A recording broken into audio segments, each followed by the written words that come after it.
কেলেঘাই নদী সংলগ্ন শিউলিফুল খালপাড়ের লক গেটের একটি অংশ হঠাৎ করে ক্ষতিগ্রস্ত হওয়ায় রাতেই আতঙ্ক ছড়ায় ভগবানপুর থানা এলাকার বিস্তীর্ণ অঞ্চলে। অতিরিক্ত জোয়ারের জল প্রবেশ করতে শুরু করলে স্থানীয় গ্রামবাসীদের উদ্যোগে প্রশাসন এবং জনপ্রতিনিধিরা দ্রুত তৎপর হয়ে ওঠেন। খবর পেয়েই রাতে ঘটনাস্থলে পৌঁছন ভগবানপুর পঞ্চায়েত সমিতির সভাপতি অরূপ সুন্দর পণ্ডা। তার উপস্থিতিতে স্থানীয় মানুষ এবং সেচ দপ্তরের ইঞ্জিনিয়ার এবং ভগবানপুর থানার পুলিশ প্রশাসন যৌথভাবে লক গেট বরাবর অস্থায়ী মেরামতির কাজ শুরু করে। তৎক্ষণাৎ নদীর তীরবর্তী এলাকায় বাঁধ তৈরি করে জল আটকানো হয়, ফলে আশঙ্কাজনক পরিস্থিতি সামাল দেওয়া সম্ভব হয়। এই সময় উপস্থিত ছিলেন বিভূতিভূষণপুর গ্রাম পঞ্চায়েতের উপপ্রধান সৌরভ কান্তি বেরা, ভগবানপুর থানার ওসি শাহেন শাহক এবং অসংখ্য পঞ্চায়েত সদস্য এবং গ্রামবাসী। এখানে মূলত জোয়ারের পরিমাণ অনেক বৃদ্ধি পেয়েছিল।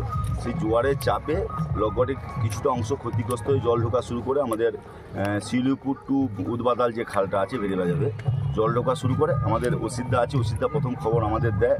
আমি উপপ্রধান সাহেব তখন ছিলাম এক জায়গায় একটা প্রোগ্রামে, সেখান থেকে তৈরি করি আমাদের স্থানীয় পঞ্চায়েত আজগর থেকে শুরু করে এখানকার স্থানীয় যারা মেম্বার আছে, প্রধান আছে, তাদের জানাই এবং আমরাও পৌঁছে গিয়ে এখানে এসে তৈরি করি সাধারণ মানুষের সহায়তা নিয়ে।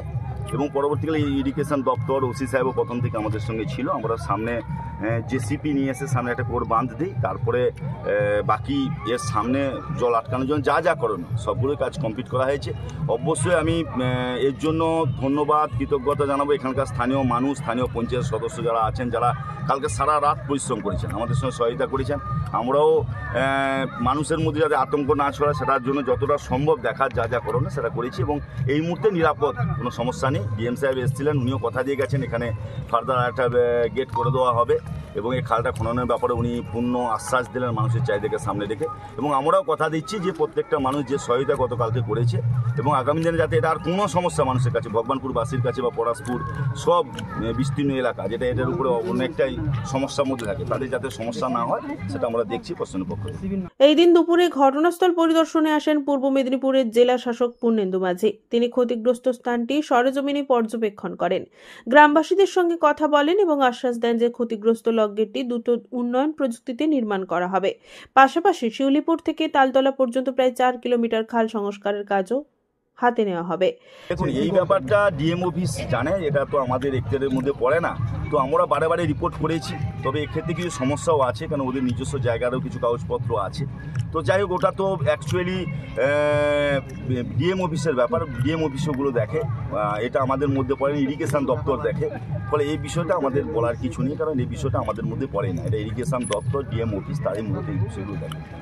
তবে আমরা চাই যতটা সম্ভব নদীর গতিপথ যাতে কোথাও রুদ্ধ না হয়, যাতে নদীতে বান পড়লেও যাতে বিপদ না ঘটে, তার জন্য যা করণীয় সেটা যাতে ইরিগেশন দপ্তর এবং ডিএম অফিস দেখে, সেটা আমাদের রিকোয়েস্ট বা অনুরোধ প্রতি মুহূর্তেই আছে।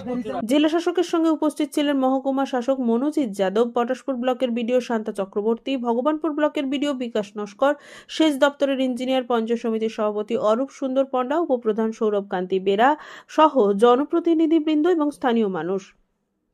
আজকে ভগবানপুরের শিউলিপুর এখানে দেখছেন যে কেলেঘাইয়ের একটা এম্বাঙ্কমেন্ট। গতকাল রাতে কিন্তু এখানে জলের উচ্চতা বাড়ে এবং এখানে একটা সুইচ গেট রয়েছে। গেটটা হঠাৎ করে রাত্রি 12টা দিয়ে ড্যামেজ হয়, জল ঢুকতে শুরু করে, গ্রামবাসীরা আতঙ্কিত হয়। সঙ্গে সঙ্গে ইরিগেশন ডিপার্টমেন্টকে আমরা খবর করি, তারা সবাই আসে, গ্রামবাসীরা সবাই হাত লাগায়। পরে কালকে কিন্তু এই জায়গাটাকে ব্লক করা হয়েছে। ফলে আজকে নিজে আমরা দেখলাম এসপি সাহেব এসছেন, বিডিও সাহেব এসছেন, এখানকার পঞ্চায়েত সভাপতি আছেন, প্রধান আছেন, এখানকার সবাই মানুষরা আছেন। এবং এদের যেটা দাবি, এই যে গেটটা রয়েছে সেই গেটটাকে রিপেয়ার করতে হবে, নতুন একটা গেট লাগাতে হবে এবং এখানকার যে ক্যানেলটা আছে ডাউন স্ট্রিমে যে 3-4 কিলোমিটার আমরা খননটা করে দিই, তাহলে জলটা যেতে পারবে। তো সেটা আমরা দেখে যাচ্ছি, মোটামুটি এটা আমরা করা যাবে এবং করা দরকার, সেটা বুঝলাম। আমি ইরিগেশন ডিপার্টমেন্ট টেক আপ করছি। বলছি স্যার, ইট ভাটার ব্যাপারে কিছু বলবেন? নদীর পাড়ে অনেক ইট ভাটা হয়েছে। এই ইট ভাটা নিয়ে যেটা হচ্ছে, অনেকগুলো ইট ভাটা আছে যার সিটিও নেই, কারণ নদীর মধ্যে ইট ভাটা থাকার কথা নয়। তাকে আমরা ক্লোজার নোটিশ দিয়েছি, কিছু ক্লোজও করেছি, বাকি ব্যবস্থা না হচ্ছে। পুলক বেড়ার রিপোর্ট, খবর BCBS।